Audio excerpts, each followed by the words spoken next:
Sujet, le Zona à 104.7. En Outaouais. Parce que vous voulez tout savoir au Québec.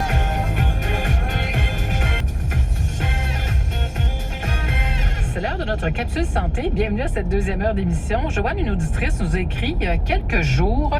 Elle nous a fait part qu'elle combat un zona. Elle dit « J'ai beaucoup lu sur le sujet, mais en ayant une émission, peut-être que le monde sera plus porté à aller se faire vacciner. » Joanne ne s'est pas fait vacciner, ne s'est pas fait vacciner. Je ne croyais pas que j'attraperais cette cochonnerie.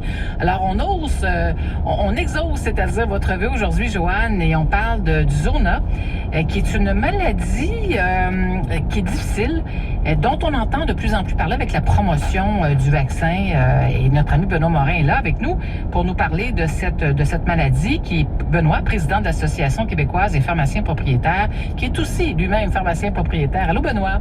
Bonjour, Nathalie. Heureuse de te retrouver ce matin.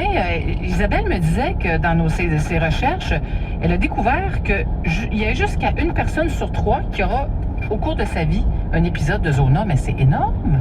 C'est énorme et le principal facteur de risque, c'est l'âge.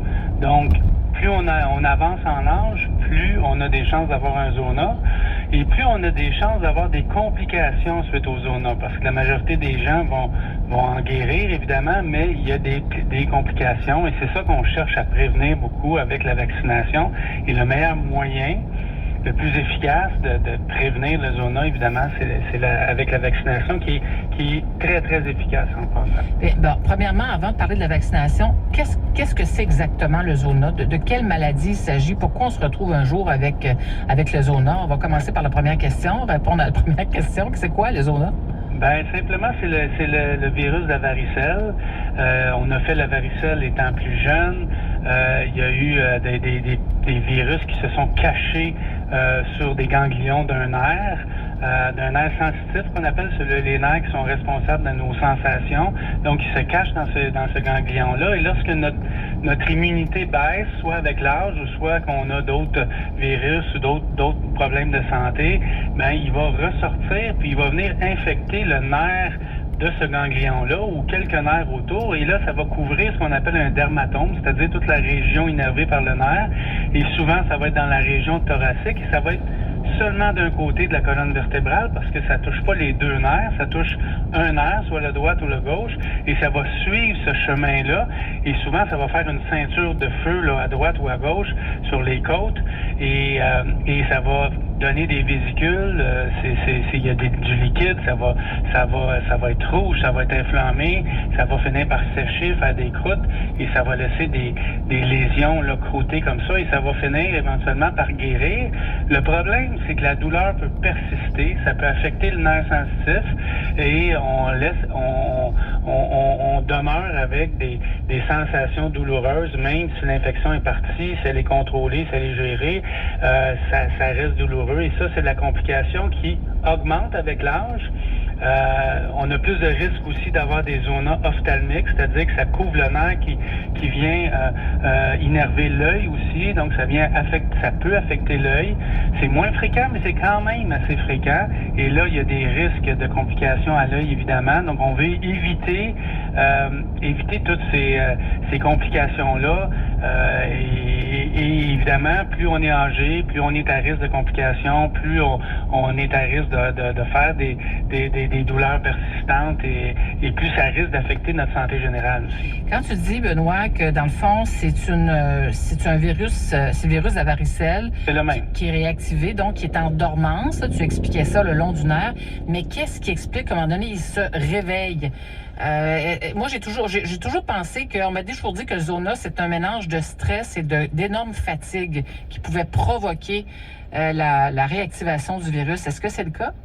Oui, il y a plusieurs facteurs, c'est multifactoriel. Le principal, c'est que on est immunisé en ayant la varicelle, donc on l'a contrôlé le virus, il s'est mis en dormance, mais on le gère, on l'empêche de sortir avec nos anticorps.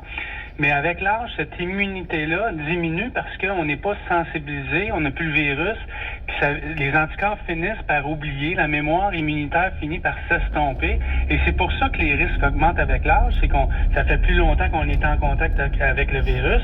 Ça, c'est un des facteurs, mais l'autre facteur, si on est stressé, si on est malade, si on est fatigué, notre immunité baisse, si on reçoit un coup, par exemple, une ceinture de sécurité lors d'un accident, puis on avait le virus en dormance, ben ça peut être un facteur qui va activer. Donc, les gens qui ont un accident de voiture vont parfois, c'est pas automatique, là, mais parfois vont faire un zona après.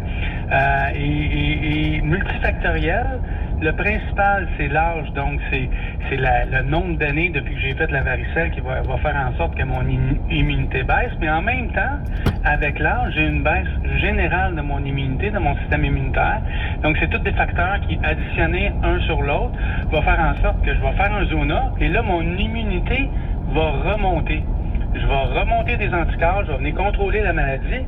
Mais ce qui est l'idéal à faire, c'est de remonter mon immunité avec le vaccin avant de faire la maladie. C'est ça que le vaccin fait. Il rebooste, en bon français, les anticorps, et il va empêcher le virus en dormance dans l'air de ressortir. Il faut le dire, le vaccin, là, depuis mai dernier, il est offert gratuitement aux personnes de 80 ans et plus. Et pour les 18 ans et plus, c'est dont le système immunitaire est affaibli. Mais ça coûte quand même 200 $ la dose. Puis t'as quoi? T'as 2 doses, c'est ça? Oui. Donc, c'est 400 $.